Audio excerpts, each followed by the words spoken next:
Assalamualaikum warahmatullahi wabarakatuh. Perkenalkan, kami dari kelompok 7 akan menjelaskan tentang tahun duka cita. Saya, Safa Kamalia, akan menjelaskan tentang Amul Husni dan teman saya, Andina Rizky Putri, akan menjelaskan tentang Isra Mi'raj. Peristiwa pertama yaitu Amul Husni. Sebenarnya apa sih Amul Husni itu? Amul Husni ialah tahun duka cita bagi Rasulullah Shallallahu Alaihi Wasallam. Kejadian ini terjadi pada tahun ke-10 kenabiannya, di mana paman Rasulullah yang bernama Abu Thalib meninggal dunia. Kemudian disusul oleh istri Rasulullah yaitu Khadijah binti Khuwailid. Kisah singkat mengenai Abu Thalib. Abu Thalib atau Abu Manaf adalah paman Nabi. Ia adalah salah satu paman Nabi yang sangat menyayangi Nabi.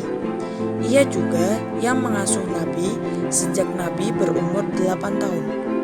Abu Thalib merupakan keturunan Bani Hashim yang memiliki kemuliaan dan sifat kepemimpinan, di mana ia sangat dihormati oleh penduduk Mekah.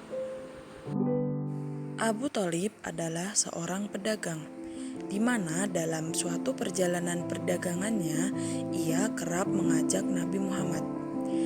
Dalam perjalanan tersebut, keduanya bertemu dengan seorang pendeta bernama Bahiro yang mengetahui ciri-ciri kenabian Rasulullah dari awan yang menaunginya. Nah, karena hal tersebut, pendeta Bahiro memperingatkan agar Abu Thalib untuk menjaga Rasul dari kaum Yahudi. Lalu, mengapa Rasul harus diselamatkan dari kaum Yahudi? Karena menurut pendeta Bahiro, kaum Yahudi akan membunuh Nabi Muhammad apabila mereka tahu bahwa Nabi Muhammad adalah utusan terakhir. Lalu pada slide ini akan menerangkan tentang wafatnya Abu Thalib. Abu Thalib wafat pada bulan Rajab tahun ke-10 kenabian, tepatnya 6 bulan setelah keluar dari perbukitan karena pemboikotan terhadap kaum Quraisy. Wafatnya Abu Thalib tidak hanya membuat Rasul sedih karena kepergiannya, tetapi juga karena Abu Thalib wafat dalam keadaan kafir. Walaupun Rasulullah selalu menyampaikan dakwah kepadanya hingga detik-detik terakhir hidupnya, namun ia tetap tidak mau meninggalkan agama nenek moyangnya. Wafatnya Abu Thalib sangat berpengaruh terhadap kehidupan Rasulullah Shallallahu Alaihi Wasallam. Beliau merasa sangat kehilangan dukungan yang sangat besar karena di antara keluarga besar Bani Hashim tidak ada yang dapat menggantikan peranan seperti Abu Thalib. Hal tersebut sangat terlihat ketika Rasulullah melakukan perjalanan menuju kota Thaif untuk mencari dukungan dari suku-suku lain. Namun, yang didapat hanyalah perlakuan yang tidak baik. Lalu, selanjutnya ada kisah singkat mengenai Khadijah radhiyallahu anha. Khadijah binti Khuwailid lahir di Mekah sekitar 15 tahun sebelum tahun gajah. Khadijah berasal dari keturunan mulia suku Quraisy. Ia merupakan seorang pedagang wanita yang sangat masyhur pada masanya. Nah, pada saat bertemu dengan Rasulullah Shallallahu Alaihi Wasallam, usia Khadijah adalah 40 tahun atau terpaut 15 tahun dari Rasulullah Shallallahu Alaihi Wasallam. Khadijah juga merupakan istri pertama Rasulullah yang darinya Rasulullah memiliki anak. Lalu selanjutnya ada keutamaan-keutamaan Khadijah radhiyallahu anha. Khadijah merupakan orang pertama yang masuk Islam dari kalangan wanita. Lalu beliau juga salah satu orang yang sangat mendukung dakwah Nabi. Dan beliau juga merupakan orang pertama yang mendapat salam langsung dari Allah Subhanahu wa taala. Lalu selanjutnya adalah ketika wafatnya Khadijah, kuburannya menjadi kuburan pertama yang Nabi Muhammad turun langsung ke liang lahatnya. Selanjutnya adalah Khadijah ialah wanita yang sangat membantu Rasulullah dengan harta bendanya dikala semua orang kikir kepada Rasulullah Shallallahu Alaihi Wasallam.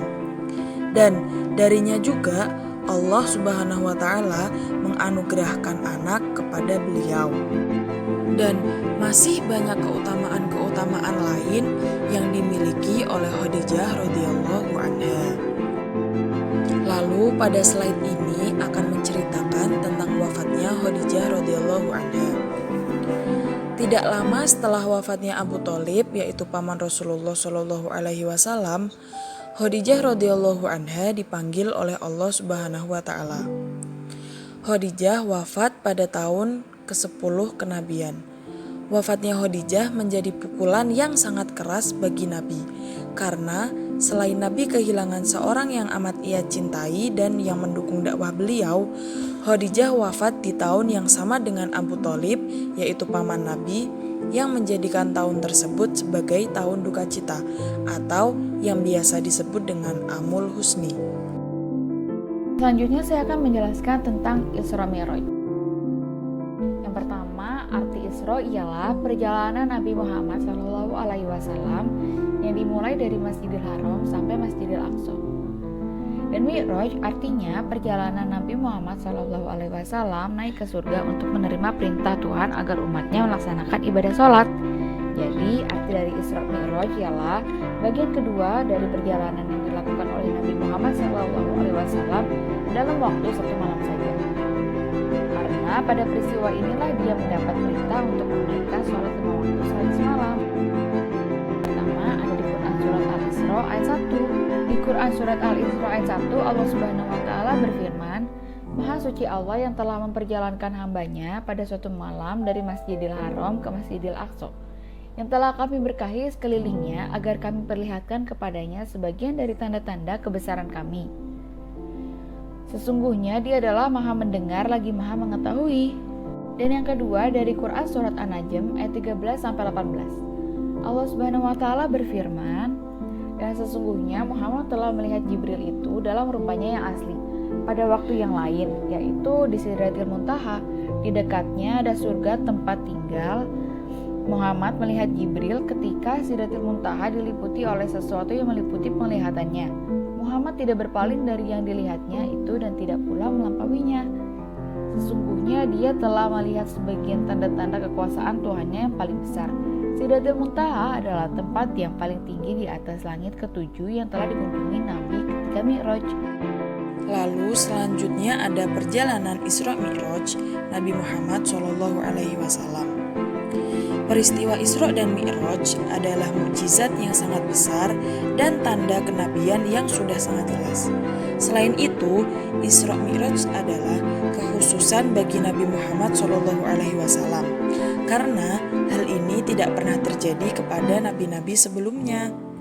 Dan pada peristiwa ini pula Rasulullah Shallallahu Alaihi Wasallam diperjalankan oleh Allah dengan menggunakan buraq, yaitu sejenis hewan yang disebutkan ciri-cirinya yang lebih kecil dari bigol atau peranakan antara kuda dan keledai, dan lebih besar dari keledai dan mempunyai kecepatan yang sangat cepat. Lalu, inti dari perjalanan Rasulullah Shallallahu Alaihi Wasallam dalam Isra Mi'raj ini adalah untuk menerima perintah sholat dari Allah Subhanahu Wa Ta'ala. Dan dalam perjalanannya menemui Allah Subhanahu Wa Ta'ala, Rasulullah bertemu dengan beberapa nabi. Pada langit pertama hingga ke-6 secara berturut-turut, Rasulullah bertemu dengan Nabi Adam pada langit pertama. Dan langit kedua bertemu dengan Nabi Yahya dan Nabi Isa. Lalu dilanjut dengan langit ketiga, Rasulullah bertemu dengan Nabi Yusuf. Dan pada langit keempat, Rasulullah bertemu dengan Nabi Idris. Lalu pada langit kelima, Rasulullah SAW bertemu dengan Nabi Harun. Lalu pada langit keenam, Rasulullah SAW bertemu dengan Nabi Musa. Ketika beliau hendak meninggalkannya, Nabi Musa alaihissalam tiba-tiba menangis. Lalu ditanyakan kepadanya, "Apa yang menyebabkan kamu menangis?" Kemudian Nabi Musa menjawab, "Aku menangis karena ada seorang anak yang diutus setelahku, tetapi umatnya lebih banyak yang masuk surga daripada umatku." Setelah itu, kemudian Rasulullah dan malaikat Jibril naik menuju langit ketujuh. Lalu mereka bertemu dengan Nabi Ibrahim alaihissalam. Setelah itu, Rasulullah dibawa ke Sidratil Muntaha yang di dalamnya terdapat banyak sekali pohon-pohon besar yang dedaunannya selebar telinga gajah. Seraya berkata, ini adalah Sidratul Muntaha yang memiliki 4 aliran sungai, 2 sungai batiniah dan 2 sungai lagi lahiriah. Tidak lama dari itu, kemudian Rasulullah disuguhkan segelas homer dan segelas susu. Kemudian Rasulullah pun memilih segelas susu. Kemudian malaikat Jibril berkata, itu adalah fitrah yang kamu dan umatmu berada padanya. Kemudian diwajibkan atasku sholat 50 waktu sehari semalam. Setelah menerima perintah sholat sebanyak 50 waktu, Rasulullah pun kembali bertemu dengan Nabi Musa yang menyarankan agar Rasulullah meminta keringanan sholat. Setelah beberapa kali meminta kepada Allah, diterimalah perintah sholat 5 waktu oleh Rasulullah untuk umatnya. Mungkin hanya itu yang dapat kami sampaikan, kurang lebihnya kami minta maaf. Wassalamualaikum warahmatullahi wabarakatuh.